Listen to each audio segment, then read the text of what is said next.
Hello my dear students, फिर से हमारे सामने पूली ब्लॉक कंस्टेंट से रिलेटेड एक न्यूमेरिकल आता है और ये क्वेश्चन में हमको पूली कंस्टेंट का कॉन्सेप्ट यूज़ करना है। यहाँ पर क्वेश्चन में गिवन है, अगर इस सिस्टम को हम रेस्ट से रिलीज़ करते हैं तो इस ब्लॉक ए का एक्सेलरेशन क्या होगा, वो हमको फाइंड करके बताना है।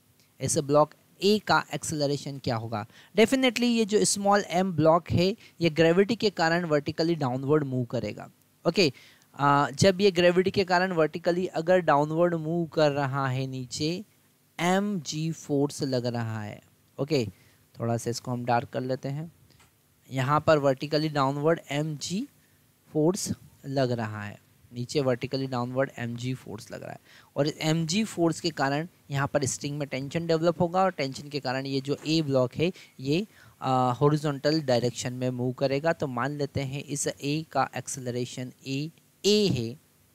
ओके, और इस ब्लॉक को हम बी कंसिडर करते हैं और इसका एक्सेलरेशन वर्टिकली डाउनवर्ड डायरेक्शन में ए बी है। ओके, तो यहाँ पर हमारे पास में 3 वेरिएबल होंगे।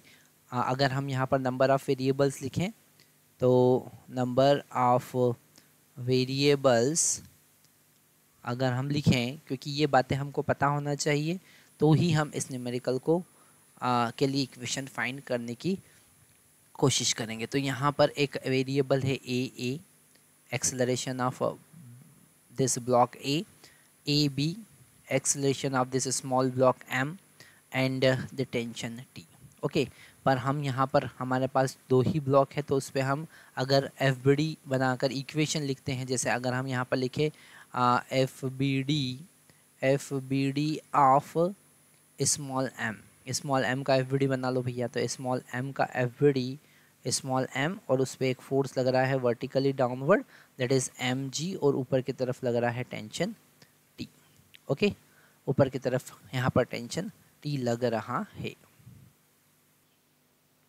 और अगर हम हॉरिजॉन्टल डायरेक्शन की बात करें तो इस ब्लॉक पर हॉरिजॉन्टल डायरेक्शन में एक नॉर्मल रिएक्शन लगेगा एन, है ना। ये नॉर्मल रिएक्शन लग रहा है एन। ये जो बड़ा वाला ब्लॉक है, ये बड़ा वाला ब्लॉक इस पर एक नॉर्मल रिएक्शन अप्लाई करेगा एन, और ये नॉर्मल रिएक्शन शूडो फोर्स के बराबर होगा और वो शूडो फोर्स को हम लिख सकते हैं एम इंटू ए वन, है ना, क्योंकि हॉरिजॉन्टल डायरेक्शन में इस कैपिटल एम के साथ में ये मूव कर रहा है।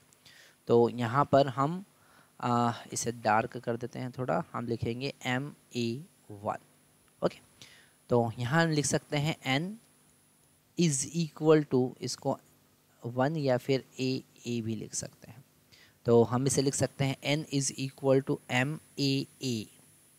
ओके, और M G minus T is equal to M A B, ऐसा हम लिख सकते हैं, क्योंकि वर्टिकल डायरेक्शन में ये ब्लॉक मूव कर रहा है ए बी एक्सेलरेशन से। ओके, तो ये 2 इक्वेशन बनी, इसको इक्वेशन नंबर 1 हम लिखेंगे और इसको इक्वेशन नंबर 2 हम लिखेंगे। ओके, अब हम यहाँ पर ये जो बड़ा वाला ब्लॉक है इस पे एफ बी डी बनाएंगे, तो कितने टेंशन इसका एफ बी डी बनाएंगे। तो यहाँ पर हम लिख लेते हैं F B D of, next हम लिखेंगे F B D of capital M, F B D of capital M, इसका एफ बी डी बनाएंगे। तो यहाँ पर ये जो कैपिटल एम है इस पर टेंशन कितना लग रहा है, तो हम यहाँ देखें तो कितने टेंशन लग रहे हैं। एक लग रहा है टी, दूसरा टी, तीसरा टी, चौथा टी, 4 टी लग रहे हैं।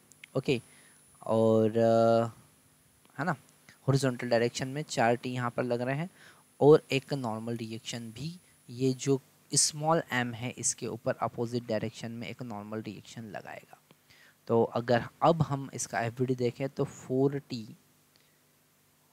4T और एक normal reaction, just a minute, 4T और बैकवर्ड डायरेक्शन में नॉर्मल रिएक्शन। तो हम लिखेंगे यहाँ पर 4T, जस्ट अ मिनट,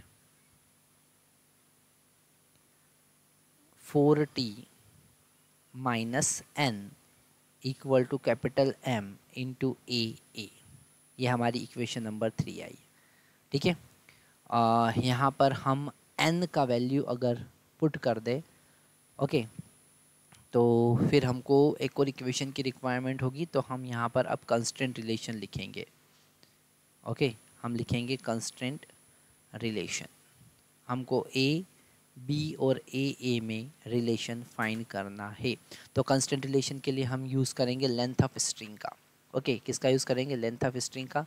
मान लेते हैं कि ये इस सरफेस से डिस्टेंस है x, ओके, और यहाँ पर इस पुली से डिस्टेंस है ये y। ओके, तो अगर लेंथ ऑफ स्ट्रिंग हम कैलकुलेट करें तो x plus x plus x plus x plus y. तो लेंथ ऑफ स्ट्रिंग अगर हम यहाँ कैलकुलेट करें, अगर हम यहाँ पर लेंथ ऑफ स्ट्रिंग कैलकुलेट करें, लेंथ ऑफ स्ट्रिंग कैलकुलेट करें तो वो होगा 4x प्लस वाई, मतलब 4x plus y equal to length of string constant. और इसे अगर हम डिफ्रेंशिएट करेंगे तो 4 dx by D T plus dy by D T equal to 0 हो जाएगा। और अगर एक और बार डिफ्रेंशिएट करें तो यहाँ पर हो जाएगा 4a1 plus a2 equal to 0। Okay, मतलब हम लिख सकते हैं 4a1 is equal to a2 अगर हम मैग्नीट्यूड की बात करें, अगर हम मैग्नीट्यूड की बात करें, है ना। यहाँ पर अपोजिट क्यों आया है? क्योंकि ये कह रहा है कि अगर x डिक्रीज़ होगा तो y इंक्रीज़ होगा। ओके, तो यहाँ पर उस x और y की वैल्यू के लिए ये अपोजिट साइन में आ रहा है। अब एक और इक्वेशन हमको यहाँ से मिल गया है, इक्वेशन नंबर 4। इन चारों इक्वेशन को जब हम साथ में सॉल्व करेंगे तो हमको यहाँ पर इस a1 का वैल्यू पता चल जाएगा। ओके, तो जब हम इन चारों इक्वेशन को साथ में सॉल्व करते हैं तो हमारे पास वैल्यू कितना, तो यहाँ पर हमारे पास में a1 या a जो होगा वो होगा 4mg divided by capital M plus 17 small m। ये कैलकुलेशन आपको ही करना है ताकि आप इस क्वेश्चन को और अच्छे से समझ जाएं। Thank you.